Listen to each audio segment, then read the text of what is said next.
Assalamualaikum warahmatullahi wabarakatuh. Kami dari kelompok 6 yang beranggotakan Vanaya Eka dengan NIM 20031010133, Serli Aldenia dengan NIM 20031010135, Yesilia Rima dengan NIM 20031011043, Tri Yulistian dengan NIM 20031011045, dan Rani Dwi dengan NIM 20031011049. Pada presentasi kali ini, kelompok kami akan menjelaskan tentang akuntansi untuk perubahan harga. Materi yang pertama yaitu inflasi. Inflasi dapat secara signifikan mempengaruhi daya beli uang. Terdapat sejumlah contoh negara yang terpukul oleh inflasi sehingga perekonomiannya terganggu. Inflasi menggerogoti data beli di negara-negara yang mengalaminya. Inflasi mempunyai pengaruh yang signifikan dalam penurunan daya beli mata uang, bahkan di negara yang inflasinya kecil. Contoh, inflasi tahunan sebesar 5% selama 15 tahun akan melipat duakan harga sehingga menyebabkan mata uang kehilangan setengah daya kecilnya. Kos historis. Akuntansi kos historis mencatat kos aktiva termasuk aktiva tetap seperti kos pada saat perolehan aktiva tersebut. Model akuntansi kos historis ini yang mendominasi praktik pelaporan keuangan di bagian besar negara, tidak melaporkan perubahan daya beli unit moneter yang digunakan dalam laporan keuangan tersebut. Inflasi dan laporan keuangan. Dalam hubungannya dengan pelaporan keuangan, inflasi berkenaan dengan pelaporan item-item aktiva tetap di dalam neraca. Pada umumnya, aktiva tetap yang dilaporkan di dalam neraca sebagian besar merupakan aktiva tetap yang diperoleh pada berbagai titik waktu di masa lalu.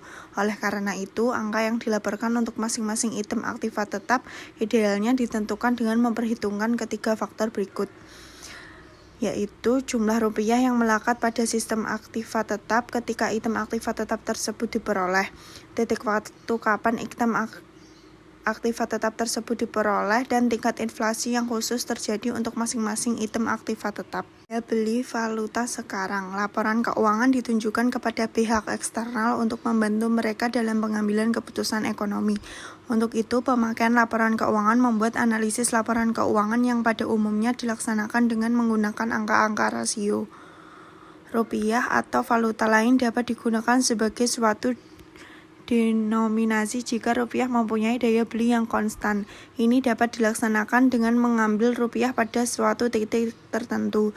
Di dalam akuntansi, titik waktu ini adalah sekarang. Ada 3 alasan untuk itu. Yang pertama, yang bersifat teknis, item-item moneter di dalam laporan keuangan dinyatakan dalam unit rupiah sekarang. Yang kedua, juga dipandang dari aspek teknis, sikut memperoleh konsensus untuk menentukan titik waktu selain sekarang. Yang ketiga, dipandang dari aspek tujuan pelaporan keuangan, dan ini yang terpenting, sebagai stakeholder yang merupakan pemakai laporan keuangan berorientasi pada masa mendatang. Akuntansi disesuaikan inflasi. Ada 2 model utama akuntansi yang disesuaikan dengan inflasi. Yang pertama, akuntansi daya beli umum atau General Purchasing Power Accounting. Yang kedua, akuntansi nilai sekarang atau Current Value Accounting. Tujuan akuntansi yang disesuaikan inflasi adalah melaporkan aktiva bersih sebesar kos sekarang dan melaporkan laba yang menggambarkan besarnya kekayaan aktiva yang dapat dikonsumsi dengan tidak menurunkannya besarnya fisik aktiva bersih perusahaan. Akuntansi daya beli umum. Akuntansi daya beli umum merupakan perbaikan terhadap model kos historis dalam arti bahwa akuntansi daya beli umum membahas problem perbedaan daya beli uang dengan mengubah jumlah nominal dari valuta-valuta yang berserakan di berbagai titik waktu, yang pada umumnya mempunyai daya beli yang berbeda-beda ke sebuah daya beli konstan pada sebuah titik waktu tertentu. Pendekatan yang digunakan di sini adalah pendekatan moneter. Akuntansi nilai sekarang. Akuntansi nilai sekarang mengukur kinerja dan posisi keuangan dengan perspektif aktiva fisik.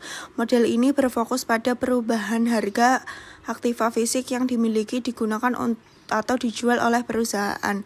Akuntansi nilai sekarang tidak menggunakan pendekatan moneter melainkan pendekatan fisik. Akuntansi nilai sekarang dan akuntansi DBU mengambil perspektif aset fisik dalam mengukur kekayaan dan laba. IASB menyatakan bahwa Chow dan Mac 2008-246 menyimpulkan bahwa laporan posisi keuangan dan kinerja operasi dalam valuta lokal tidak bermakna dalam lingkungan berinflasi. IAS 29 menurut pelaporan ulang atas informasi pokok yang disajikan, informasi tersebut harus disajikan ulang atas dasar data beli konstan pada tanggal neraca. Aturan ini juga berlaku untuk angka-angka yang terkait untuk periode sebelumnya.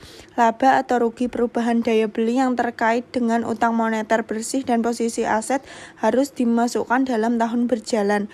Perusahaan yang bersangkutan harus mendiskos antara lain fakta bahwa laporan ulang mengenai perusahaan data beli umum untuk pengukuran telah dilaksanakan. Yang kedua, rangka valuasi aset yang diterapkan dalam statement laporan utama. Yang ketiga, identitas dan tingkat indeks harga pada tanggal neraca disertai dengan gerakannya selama periode laporan. Yang keempat, laba dan rugi moneter bersih selama periode tersebut. Sekian presentasi dari kelompok kami. Mohon maaf apabila ada salah kata dalam penyampaian. Wassalamualaikum warahmatullahi wabarakatuh.